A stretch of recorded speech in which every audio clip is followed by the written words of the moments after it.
31 comme j'ai dit am na yu nga xam pare na am na yu pareegul moom il m'informe que c'était vrai que dernier moment on avait suspendu les commissions xam nga su nit ñi déposé day am commission bu koy ak comme dañ nekkoon période restriction y a beaucoup de dossiers yu nga xam entassé wu nañ foofu ñu ngi leen di jàllale mais xam nga ci benn commission am na nombre boo xam noo ko weesu des fois ngeen ñëw ci benn dossier discussion bu rëy la ak commission mais en temps je vais lui demander mu xool ci loo bii mu yore déjà ndax yaa ngi fa su fa newul tamit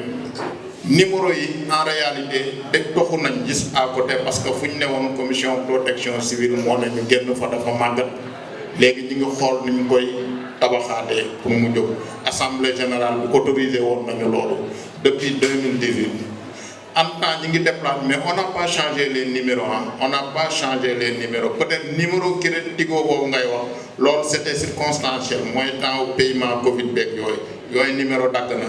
mais la ligne fixe 33 889 01 86 yooyu daggul ñu ngi continuer di kii quoi ñu ngi di marché d'accord par contre problème on n'avait pas de problème c'était un groupe de 5 personnes loolu moom c'est-à-dire c'est quelque chose boo xam j'y réponds droit au but c'était un groupe de 5 personnes kenn duñu napp ñu fay la lu ñu la warul fay kooku ak lu mu munta jar dañ koy joxe ça c'est une question boo xam j'en fais une affaire personnelle. Je suis désolé, on est là. Mais aucun groupuscule ne pourra se constituer pour nous faire ce qui n'est pas légal. On ne le fera jamais. Il n'y a jamais eu de problème. SODAV actuellement, moi, nous sommes comme la société de référence. Organisation mondiale de la propriété intellectuelle. Nous avons fait des biennales, nous avons fait des SODAV actuellement, c'est-à-dire on est dans une trajectoire ascendante de performance. C'est ça la vérité. Au Sénégal nag dañu am benn défaut dañuy am lu baax nekk di mais tout le monde ne peut pas diriger la SODAV benn nit la yàlla di mun a jël mu diriger. C'est pas les 14 millions de Sénégalais. Il faut qu'ils acceptent ba seen tour jot et à condition qu'ils bénéficient de la après Assemblée Générale ba dana leen mais ce sont les artistes qui ont parlé ils ont choisi ce qu'ils voulaient choisir pour reconduire. Donc c'est-à-dire tout le monde sait comment ça marche dans ce pays-là. C'est-à-dire quand je n'en fais pas partie damay saboter j'en sable ça comme nañ ko xajamal ko mu dem non ça ne va pas marcher parce que yàlla du seetaan lenn li la SODAV est un modèle. Je vous donne l'exemple. En septembre 2018 tous les ministres de la culture africains étaient réunis au Rwanda à Kigali parce qu'à l'époque c'est le président Paul Kagame qui assumait les fonctions que Macky Sall assume actuellement au sein de l'Union africaine. Bu ñu taxawee te lu ma ne c'est dans les archives de la RTS 3 ministres se sont levés, celui du Congo, celui du Burkina Faso et celui du Gabon. Ñoom ñëpp ne il faut faire du modèle de la SODAV le modèle continental. Et ça actuellement c'est le souhait de tout le monde. Si on était une société qui a des problèmes qui n'avancent pas, mais on ne serait pas à ce niveau. Maintenant, ce que ce groupuscule dit, ils veulent nous créer des problèmes que nous n'avons pas. C'est libre à eux, mais on ne cédera jamais. Ça, on ne cédera jamais sur ça. On continuera. Si nous faisons, on dit que nous avons fait. Montant bi la ñuy fay. Lii ak lii la concerné ci droit. Période bi la concerné. Def ko ci réseaux sociaux yi. Def ko ci journaux yi. Mais kuy laqatu ku transparent du def loolu. Chaque année on invite les gens à Sorano devant des centaines de personnes. On projette man sama bopp je commande chiffres yi ligne par ligne ku mu neex am nga droit jël micro bi laaj ma lu la neex. Aucune société publique ou privée dans ce pays biir Sénégal du ko def. Nous sommes les seuls à le faire. Les rapports sont distribués comme du petit pain. Presque ñëpp y a aucun problème. C'était un groupe qui voulait déstabiliser et ils n'ont pas réussi. Merci beaucoup. D'une manière bi ko matérialiser si nañu tenir compte ci loolu tax ñu ne une idée n'est jamais protégeable bi nga koy xalaatee rek mais c'est-à-dire mi ngi ko xalaat si la ko droit d'auteur protégé mais soo demee ba nga ko matérialiser ak yooyu yëpp pour ëllëg mu mën a ne lii yëfu diw la kii moo ko moom loolu tamit bon précision boo xam ne bëggoon naa gars yi xam ko balaa ñuy génn si saa bi aussi. Merci. Peut-être je vais donner une dérogation à Serigne Mansour Ndiaye parce qu'il vient de Tivaouane.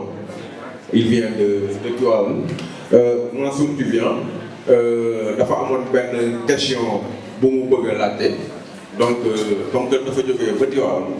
salaamaaleykum Serigne Mansour Dia laa tudd artiste rappeur compositeur en fait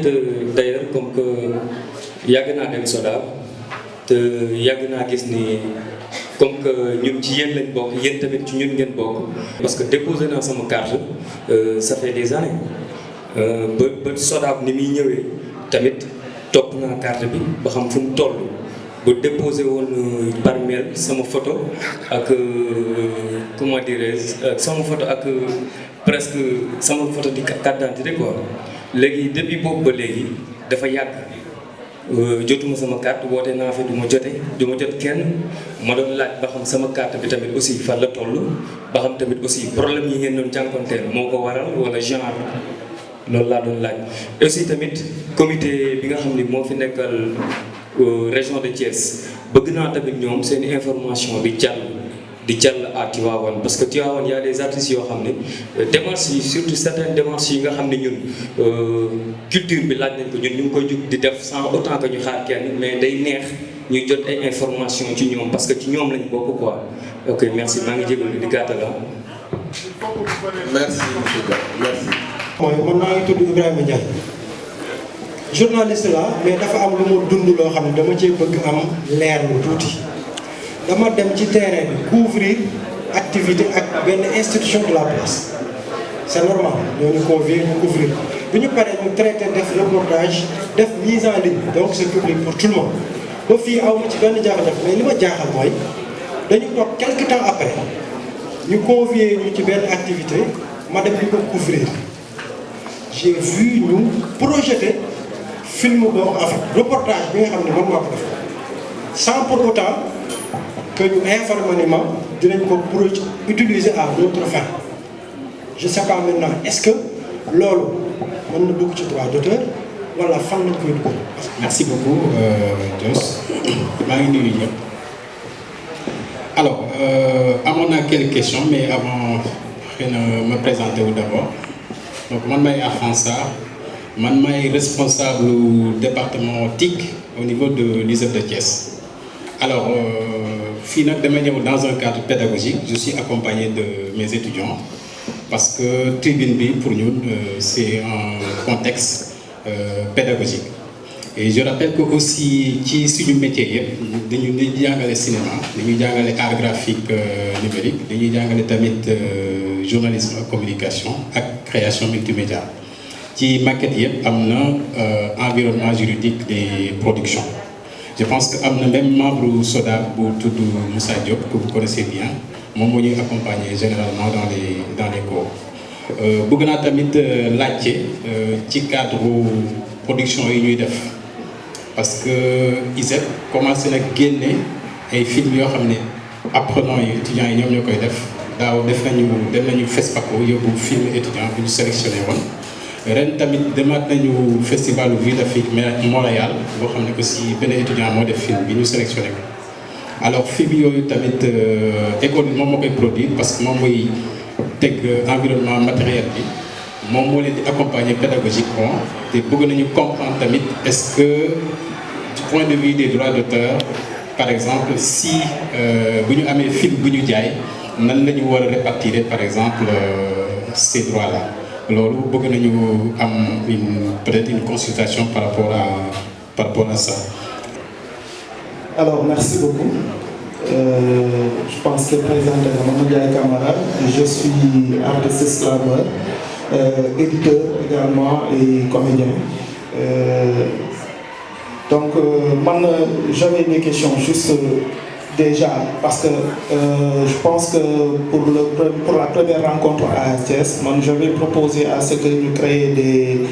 des boutiques SODAV au niveau des régions pour permettre aux enrôlements et faciliter les enrôlements. Permettre également ñi nga xam ne jotoon nañu enrôlé wu ñu faciliter seen carte maintenant loolu déjà am na benn solution boo xam ne war na ko mën a régler muy les commissions ad hoc yi ñu teg ci kii mais il faudrait que mu am contenu les commissions ad hoc il faut que ñu xam lan mooy seen contenu exactement lan la ñu war a def parce que pour man enrôlement yi ñuy def commission ad hoc bi war nañ leen a mën a former à ce que même bu fi SODAV nekkul di ñëw à chaque fois di kii ñoom ñu enrôler nit ñi ñi nga xam ne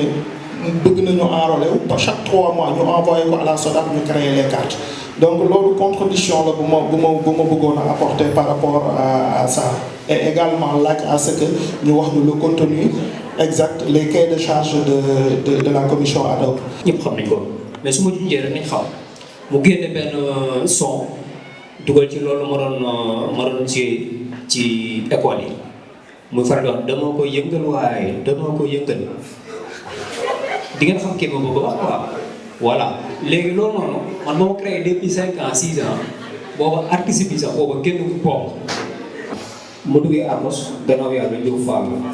ma di ko ñaanal wér ak gudd fan ak fa mu nekk yàlla dafa ko jàmm waaye bi may créé loolu comme na ko waxee ne mën na 6 ans mais artiste rappeur boobu bi ko génnee dama koo dégg mu tëdd sama néeg dégg single bi quoi parce que suñu son boobu man la ko njëkk a tegal sax ñu ngi toog plateau nii ba yàgg ma yàqu attends dafa am benn rappeur bu génne benn son bu deep sax léegi xaaral ma teg ko léegi bu ko tegee ma dégg ma xam ne kii su koy la jëm waaye oo ma ci pexe parce que boobu comme li wax nii nii boobu def ma ko maanaam yóbbu ma ko au niveau du BCA la wala fii mu tëdd cela voilà boobu waaw bu leen prêt ku xamul da ngay laaj voilà parce que déjà SODAV fii koo fi laaj SODAV fan la nekk xamu ko man mi sax xamu SODAV fu mu nekk barke yàlla SODAV dañu ko war a bundal fii ku xëy ko li nga xam fan la nekk man mii xamu fan la nekk man mii barke man des fois tëdd naa ba guddi ba xaar guddi ay 3 heures du matin am loo xam dafa maa dikkee ma tëddaat mais bi ma dëkkaatee damaa jug daal koy bind li ma denc ba léegi waaye xaw ma SODAV fan la nekk mën naa la wax ay yeneen zone ci Dakar mais SODAV mënu ma la wax fan la nekk aussi tamit yu mel nii soo ko mën def chaque 6 mois ngeen di ñëw Thiès diñ ci dimbali parce que ñun tamit yu ci bëri xamuñu de ñun ñi ñooy suñuy doole ñoo ñuy dimbali waaw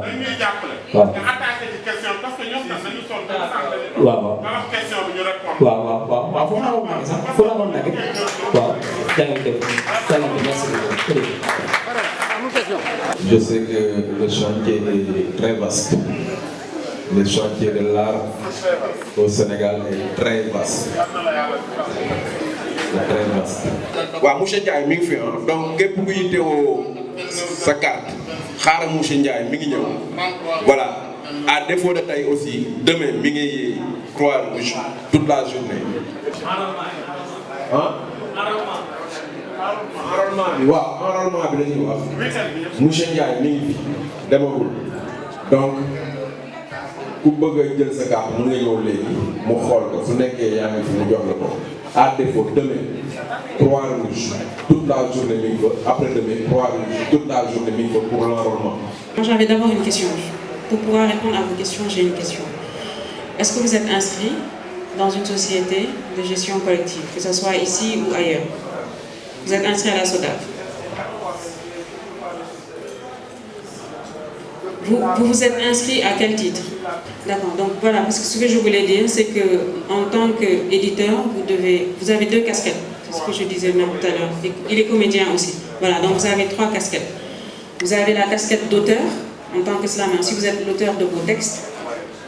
Vous êtes interprète, si vous les déclamez. Vous êtes éditeur, donc...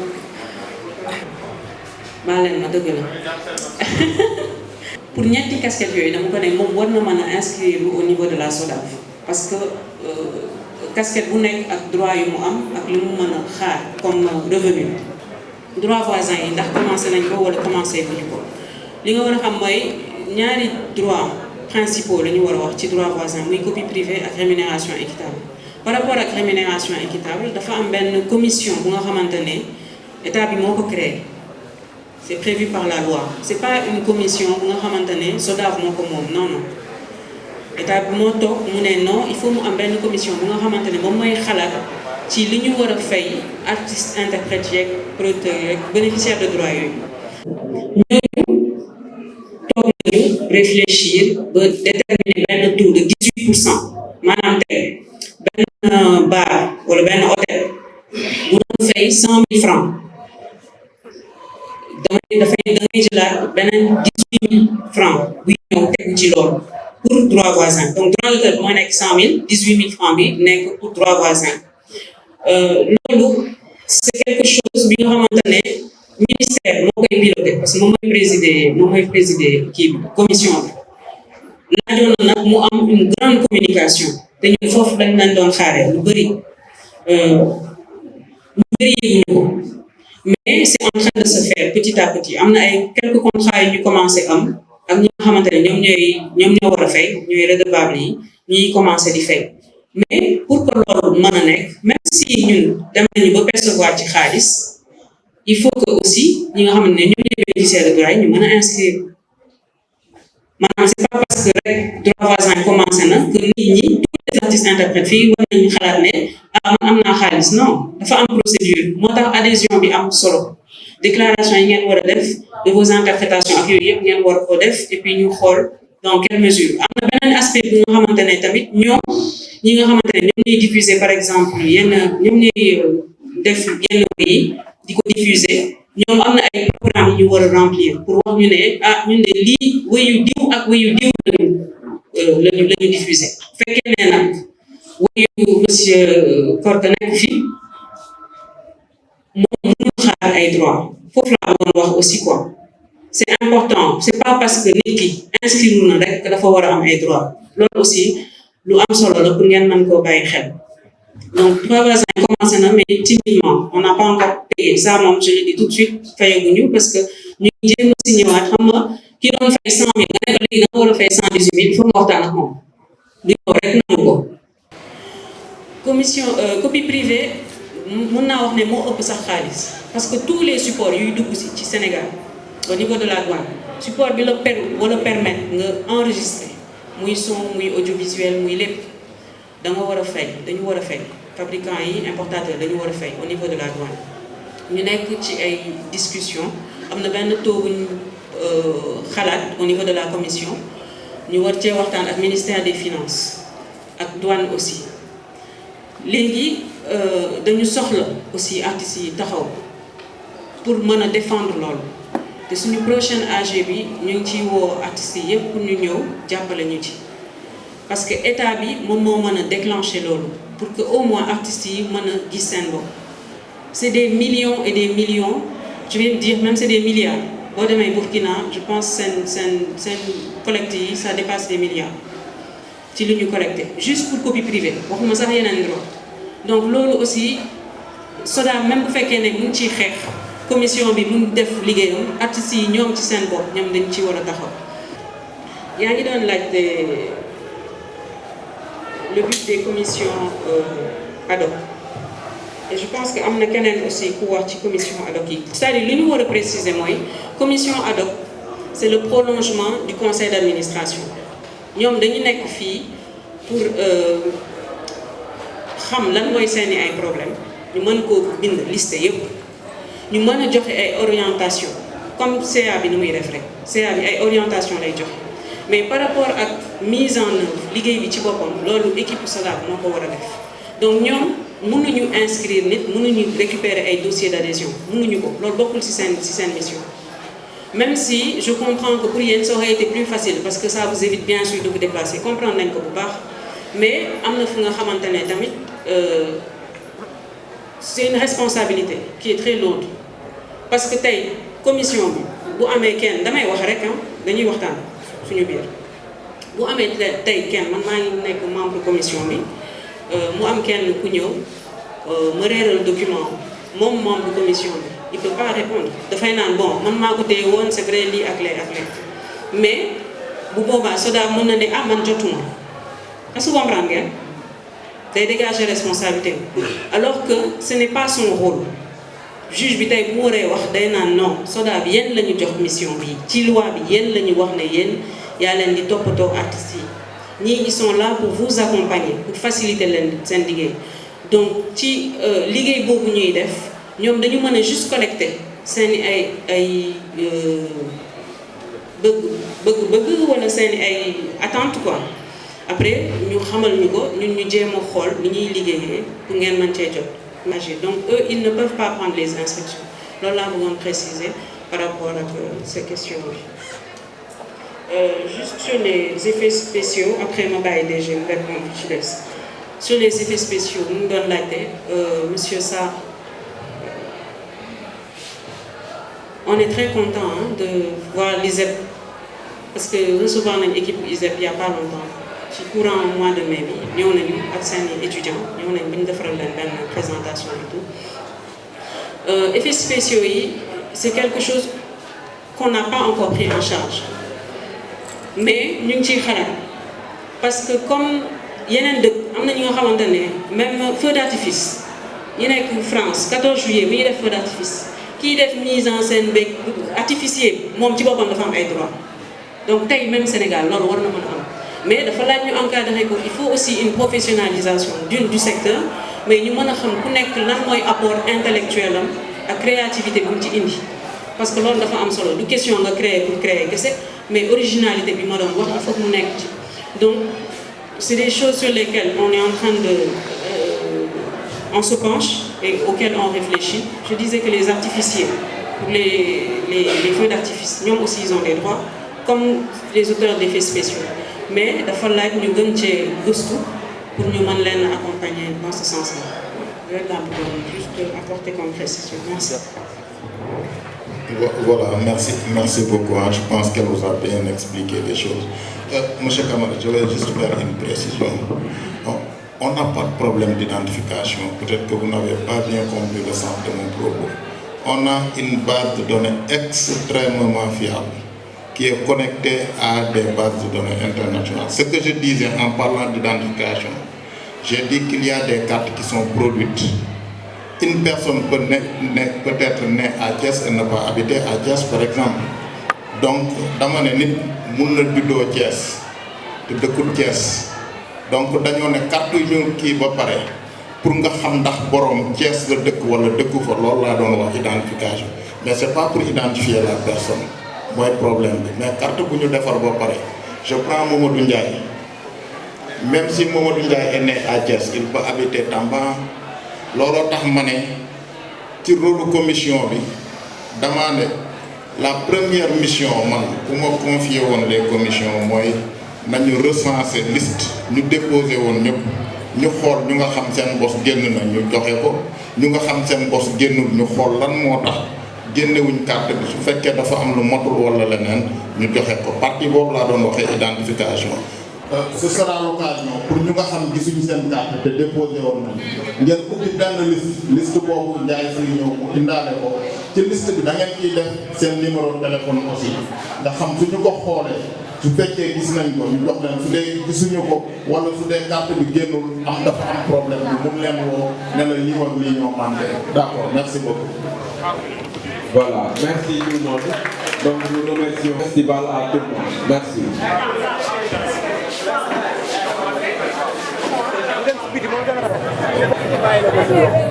Asalaamaaleykum waa Thiès maa ngi leen di nuyu man la Babacar Ly Dios doon président commission ad hoc SODAV bu Thiès. Bon tey nag dañu daje woon ak artistes yi nekk Thiès yëpp maanaam toute discipline confondue au niveau du centre culturel régional de Thiès ñu daje fii pour waxtaan ci benn conférence bu am solo boo xam ne ça concerne les droits d'auteur ak les droits voisins.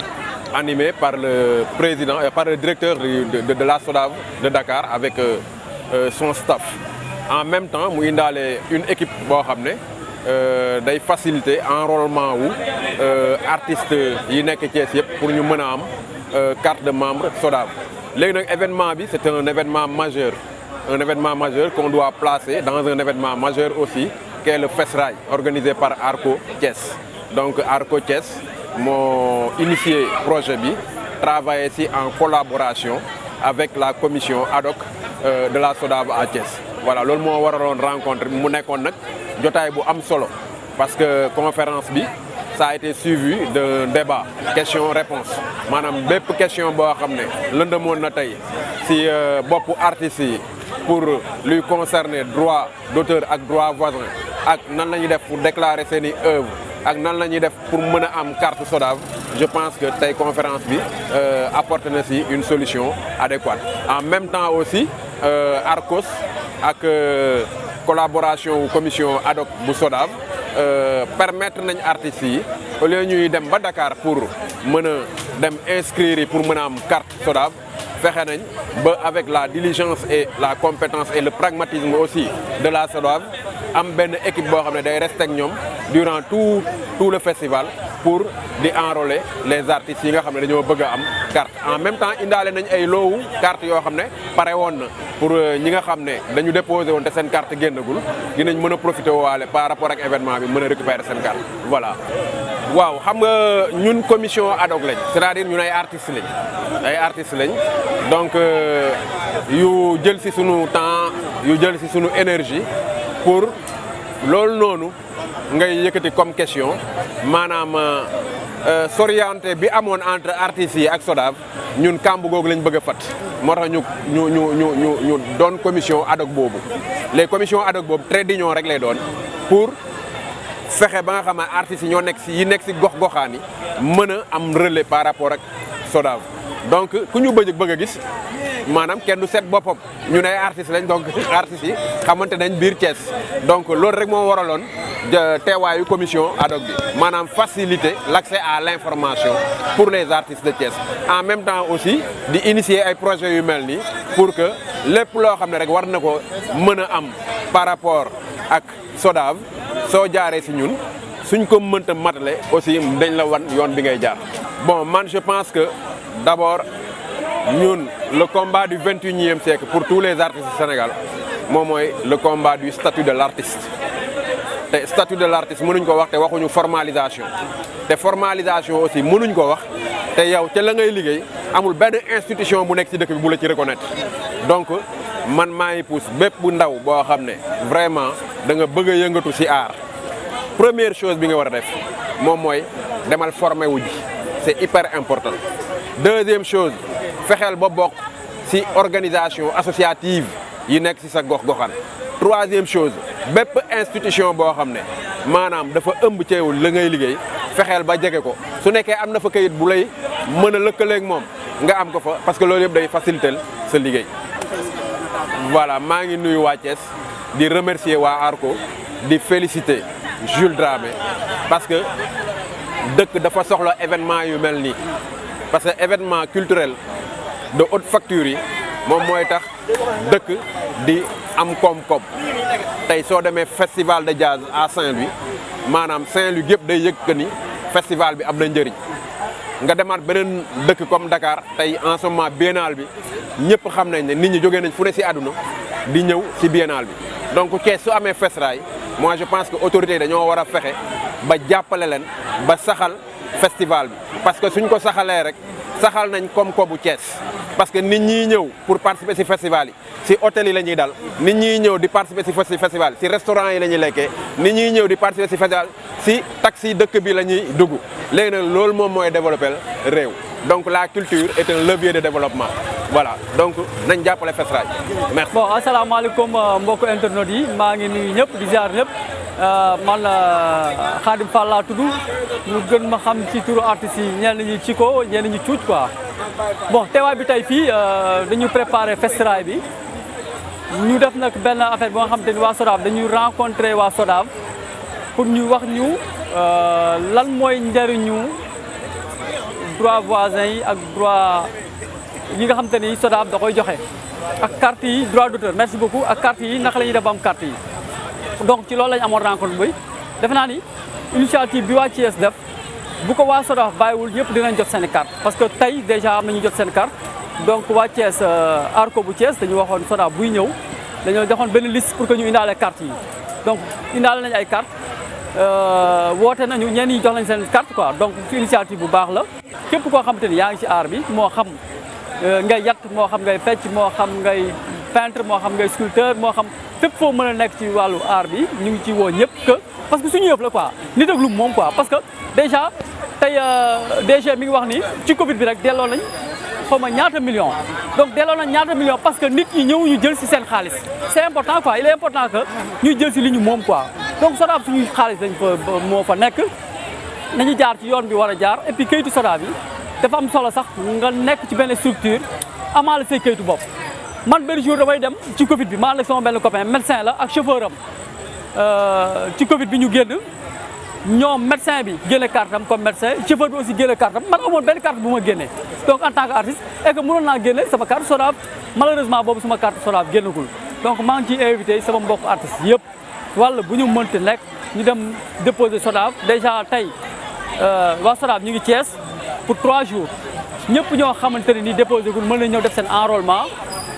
déposé pour ñu mën a am carte donc festival bi aussi ñu ngi ciy invité adduna bi yëpp di ci invité suñu mbokk yëpp di leen wax ni vraiment édition la boo xam ne namoon nañ ko Covid bi fi jaar ak xaar bi ñu xaar mais daal xam naa ni festival bi du yomb fële ca Croix Rouge bu ñu jógee Croix Rouge samedi ba aussi ñu ngi koy defee fële ca Agora ba donc maa ngi invité adduna yëpp di nuyu sama artistes yëpp di nuyu sant ñëpp di gërëm ñëpp vraiment di wax aussi waa TFL merci beaucoup quoi vraiment gis nañu aussi seen assistance ci ARCO waxuma sax ci ARCO mais ci Thiès lu am yéen a ngi ñëw di couvrir ci nit ñi lu ñu nekk yéen a ngi ñëw fësal ko vraiment yéen aussi yàlla guddal seen fan yàlla ngeen dem ba am ay télé yàlla ngeen dem ba yëpp yokku daal vraiment merci à tout le monde. waaw man la Waly Sène artiste comédien la donc tey dañu convié woon ci benn rencontre dans le cadre du festival FESRAI avec la SODAV maanaam ci droit d'auteur yi ak droit voisin yi parce que bu njëkk dañ daan wax ni ki nga xam mooy scénariste wala metteur en scène bi rek ñoo daan dem SODAV bi BSDA di fayew loi bi di dox ba SODAV ñëw bi SODAV ñëwee maintenant ñu indi leneen lu ñuy wax la société des droits d'auteur et des droits voisins maanaam ñi nga xam ne ay interprète lañu nekk ci biir troupe yi maanaam di comédien bi am na ay droits yoo xam ñoo ko moom supposons ngay joué ci benn pièce X bii daw ci télévision X Y yow li ngay joué bu njëkk la woon daa ko fayee mais léegi ak loi bu bees bi su fekkee am nga ay contrat yu leer na ay contrat laa wax de ay contrat yu leer nga am ko normalement su fekkee dañuy joxe soo demee SODAV ñu joxee xaalis dañ lay jox yow droit voisin mais nag leen ni moo lu leer na dangay fekk nga liggéey ko mënuloo yoree carte bi parce que man sama carte bi nii jot naa sama carte kon carte SODAV mu ngi nii jot naa ko tey parce que déposé woon naa ko bu yàgg waaw déposé woon naa ko bu yàgg ay production doo mën a fayeeku soo toogee sa kër liggéey loo ko doo mën a fayeeku donc il faut que nga mën a liggéey la ci ay production def ay spectacle sur scène ñu koy inscrire nga mën ni su fekkee ne dañuy répartir di ñu joxe xaalis ñu jox la xaalis donc SODAV lu am importance la artiste bu ci nekk surtout les jeunes artistes là surtout xale yi dañu war a dem inscrire dañu war a wut ay contrat fépp foo jouer dañ lay defal contrat soo amee ñaari contrat ñu yóbbu ko SODAV waa SODAV suñu ko xoolee su concerné ñu mën la maintenant imprimer sa carte SODAV waaw donc loolu daal mooy wax ci quoi c'est très simple